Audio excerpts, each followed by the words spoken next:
Carlo Ancelotti a donné son avis sur le niveau de Kylian Mbappé lors du dernier match face à Retafe. On va en parler dans cette vidéo. Salut à tous, c'est Azial. Aujourd'hui, on se retrouve pour une nouvelle vidéo. On va parler du niveau récent. Oui, on parle du dernier match face à Retafe de Kylian Mbappé. On va aussi voir l'actu du Real Madrid parce que je trouve que sur le niveau récent de Kylian Mbappé, un petit peu comme quand il est mauvais, ça peut s'enflammer. Là, je trouve que ça s'est enflammé aussi sur le possible retour de Mbappé. Donc, je voulais en parler pour calmer. Bon, après, ça reste que mon avis, mais calmer un petit peu l'enflammade. C'est pas pour un bon match face à Retafe que tout de suite on revoit le grand Kylian Mbappé. Même si c'est positif hein, qu'il ait fait un bon match. Bon, il y a quand même eu des ratés, etc. On va dire un match correct face à Retafe où il est buteur et il met par contre un très beau but. C'est positif. Maintenant, moi, du côté de Kylian Mbappé, je vais attendre un petit peu de consistance, de régularité et qu'il enchaîne ce type de prestation, que au moins il soit correct dans les matchs du Real Madrid sur la durée, tu vois, pour que pas ça dure seulement un match. Là, au moment où je tourne, et normalement au moment où cette vidéo va sortir, où vous la verrez ce soir, il va y avoir un match très important face à l'Athletic Bilbao. Ça va être un match très important. L'Athletic Bilbao, 4ème de Liga, San Mamés, c'est toujours compliqué d'aller jouer là-bas. On va attendre Kylian Mbappé, on va attendre un bon Kylian Mbappé, et peut-être enfin voir un match où, face à une adversité, on va dire d'un certain niveau quand même si après l'Athletic Bilbao c'est pas non plus Liverpool, c'est pas non plus des gros matchs de Ligue des Champions, mais c'est déjà un peu mieux que les Retafe, les Ganes, etc. On espère voir un Mbappé au niveau, ou en tout cas minimum décisif et on va dire correct dans le jeu, dans l'attitude, etc. On va attendre ça ce soir, mais je voulais du coup donner mon avis par rapport aux récentes déclarations qui sont aussi celles d'Ancelotti, mais pas que, celles un petit peu que j'ai pu voir sur les réseaux, sur le niveau de Kylian Mbappé, qui après ça y est, face à Retafe, il y a eu une enflammade de dingue, ça y est, on revoit le prime de Kylian Mbappé, etc. Les gars, calmez-vous, on va en parler. Donc avant que la vidéo commence, n'hésitez pas à la liker, commenter, partager et vous abonner, ça fait toujours plaisir et ça aide pour le développement de la chaîne, et nous, on va pouvoir y aller dès maintenant et du coup parler un petit peu de tout ça. Donc, la déclaration de Carlo Ancelotti sur Kylian Mbappé. Donc Carlo Ancelotti à propos de Kylian Mbappé: Kylian a très bien joué, il a été très actif, il s'est créé beaucoup d'occasions en deuxième période et a été dangereux comme toujours. Bon, Kylian a très bien joué, je trouve que c'est un petit peu fort. Moi, comme je vous l'ai expliqué, je trouve qu'il fait un bon match, un match correct, mais encore une fois, il faut prendre en compte l'adversité, quoi. C'était face à Retafe. Alors oui, il faut le mettre en avant, parce que voir des matchs corrects d'Mbappé ces derniers temps, c'est quand même de plus en plus rare, et on a plus l'habitude de voir des matchs d'Mbappé mauvais ou catastrophiques que des matchs corrects. Mais c'est un match correct aussi qui est bien, on va dire... mise en avant, ou en tout cas romantisé par le but qu'il met, qui est très beau. Le but que met Mbappé est très beau, mais si jamais il n'y a pas ce but là, il y a encore une fois beaucoup de déchets, beaucoup de ratés, et c'est une prestation qui est décevante. Si à la fin il n'y a pas ce but là, en plus il y a cette petite histoire autour des pénaltys, qui prend pas, bref, ça crée des petites polémiques du côté de l'Espagne. Bon, moi personnellement, qui prennent pas des pénaltys, je vais pas me battre là-dessus, hein. Voilà, même si on en reparlera dans une vidéo. Il y a eu une petite vidéo qui me dérange un peu, où en gros on voit Rodrigo prendre le ballon du penalty et on voit Ancelotti dire à Rodrigo: non, tu le donnes à Mbappé. Bon, moi ça me dérange un petit peu, mais par rapport au penalty qu'il a laissé à Bellingham, etc., il y a des petites polémiques du côté de l'Espagne. Mais pour en revenir à son niveau de jeu, c'est un niveau, ouais, il a été correct, pas mal face à Retafe. C'est pas non plus avec ce genre de prestation, de performance, que je vais me dire: ah ça y est, Mbappé il est en train de retrouver le chemin du top joueur. Pour l'instant, moi je vois pas ça. Si tu prends les récents matchs, il y a eu un match correct face à Leganés, un match correct face à Retafe et un match absolument catastrophique face à Liverpool. Donc là, c'est pour ça qu'on va attendre de voir face à l'Athletic Bilbao. Faut pas oublier que désormais, le Real lui donne quand même ce côté gauche qu'il n'avait pas en début de saison.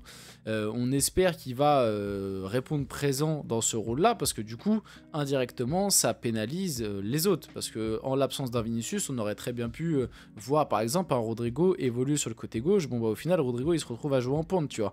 Et si jamais Mbappé, dans les matchs où il y a un petit peu d'adversité, il répond pas présent dans ce rôle d'ailier gauche, ça va créer des soucis au sein de ce Real là. Surtout qu'on l'a compris, Florentino Pérez il veut faire d'Mbappé la tête d'affiche du Real Madrid. Ils veulent le mettre dans les meilleures conditions et lui donner son côté gauche et faire que l'équipe s'articule quand même pas mal autour de lui pour le faire briller.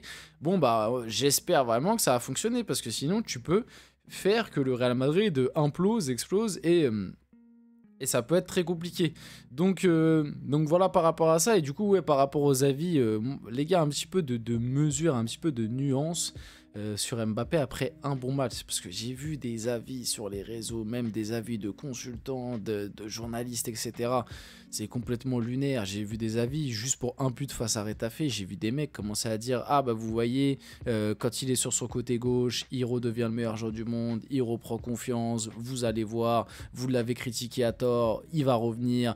Alors c'est possible hein, qu'il revienne au bout d'un moment. Moi comme je l'ai toujours dit, hein, Mbappé il restera pas à ce niveau-là jusqu'à la fin de sa carrière. En tout cas je le pense pas. J'imagine qu'au bout d'un moment il va y avoir un petit sursaut. Maintenant la vraie question c'est que même avec ce petit sursaut, est-ce que Mbappé fera partie des meilleurs joueurs du monde? Il y a des doutes. Moi j'ai des doutes à l'heure actuelle.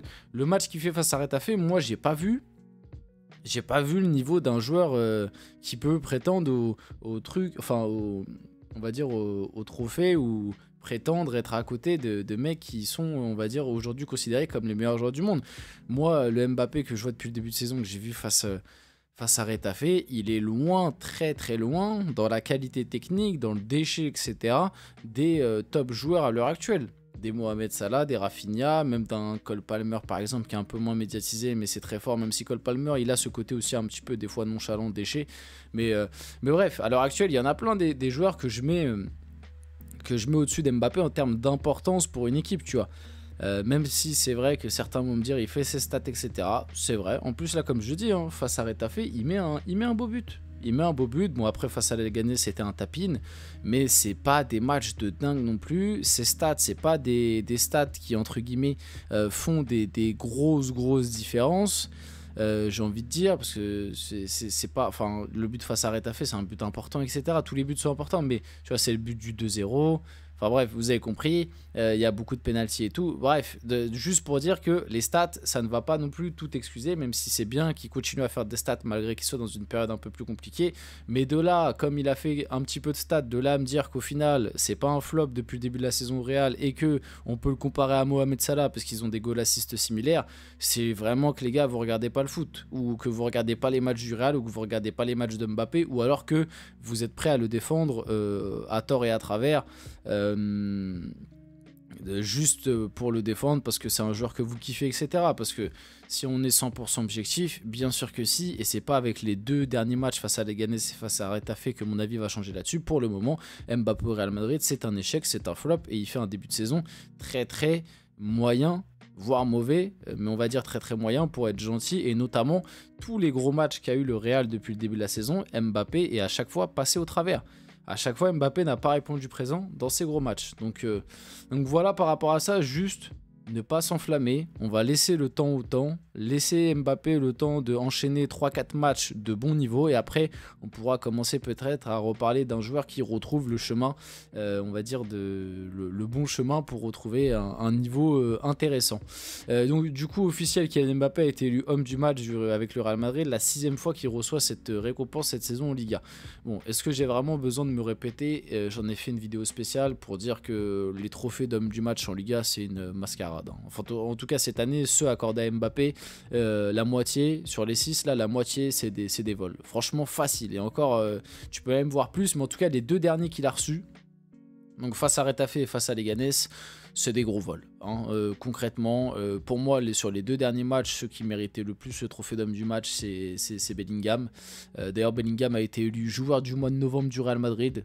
Assez cocasse, hein. Mbappé a été élu 3 fois homme du match au mois de novembre, et pourtant c'est Bellingham qui est élu meilleur joueur du Real au mois de novembre. Donc c'est bien pour montrer que ça n'a absolument aucun sens, ces trophées de MVP, d'homme du match là.